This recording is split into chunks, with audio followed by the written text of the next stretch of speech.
पे बड़ा खतरा दिखाई दे रहा है।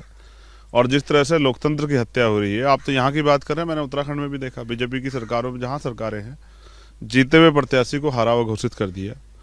तो मैं समझता हूँ आज देश के लोकतंत्र और संविधान दोनों पे खतरा है।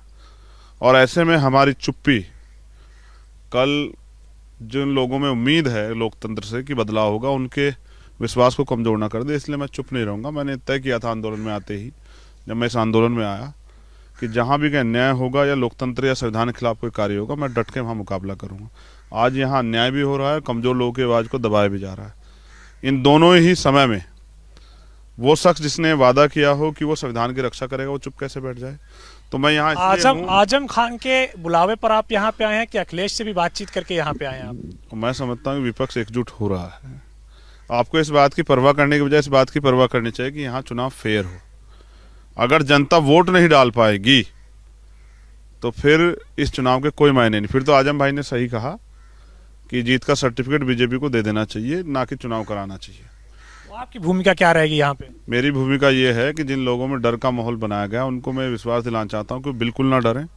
ये लोकतंत्र है, अपनी वोट का ज़्यादा से ज़्यादा प्रयोग करें और अपनी वोट के जो सरकार ने जख्म दिए हैं, जैसे आज नौजवानों की बेरोजगारी की समस्या है, किसानों की समस्या है, महिलाओं के साथ अन्याय अत्याचार हो रहा है, कमजोर वर्गों के साथ, दलितों के साथ, पिछड़ों के साथ, मुसलमानों के साथ, जैन बौद्ध सिखों के साथ जो अन्याय हो रहा है और कार्रवाई नहीं हो रही है, जिस तरह से जो है महंगाई बढ़ रही है, इन सब का जवाब देने का समय आ गया है।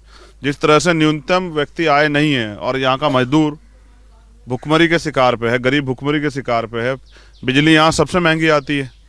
तो वादे तो बीजेपी ने बहुत किए थे, अब उनको चोट देने का समय यही है। जनता के पास एक ही बार मौका मिलता है कि वो अपनी वोट सही व्यक्ति को देके और बीजेपी या जिसकी भी सरकार उसको सबक सिखाएं कि उनके झूठे वादों से अब जनता प्रभावित होने वाली नहीं है।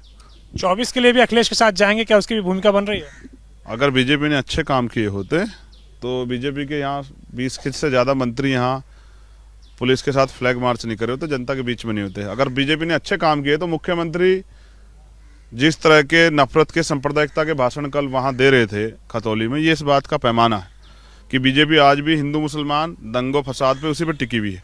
यानी कि उन्होंने कोई भी ऐसा कार्य नहीं किया क्षेत्र के लिए और स्पेशली पश्चिम के लिए जिसको वो गिना सके। तो 24 में तो जो होगा वो देखा जाएगा। अभी तो हमें एक लाइन खींचनी है कि विपक्ष एकजुट है और विपक्ष एकजुट होकर भारतीय जनता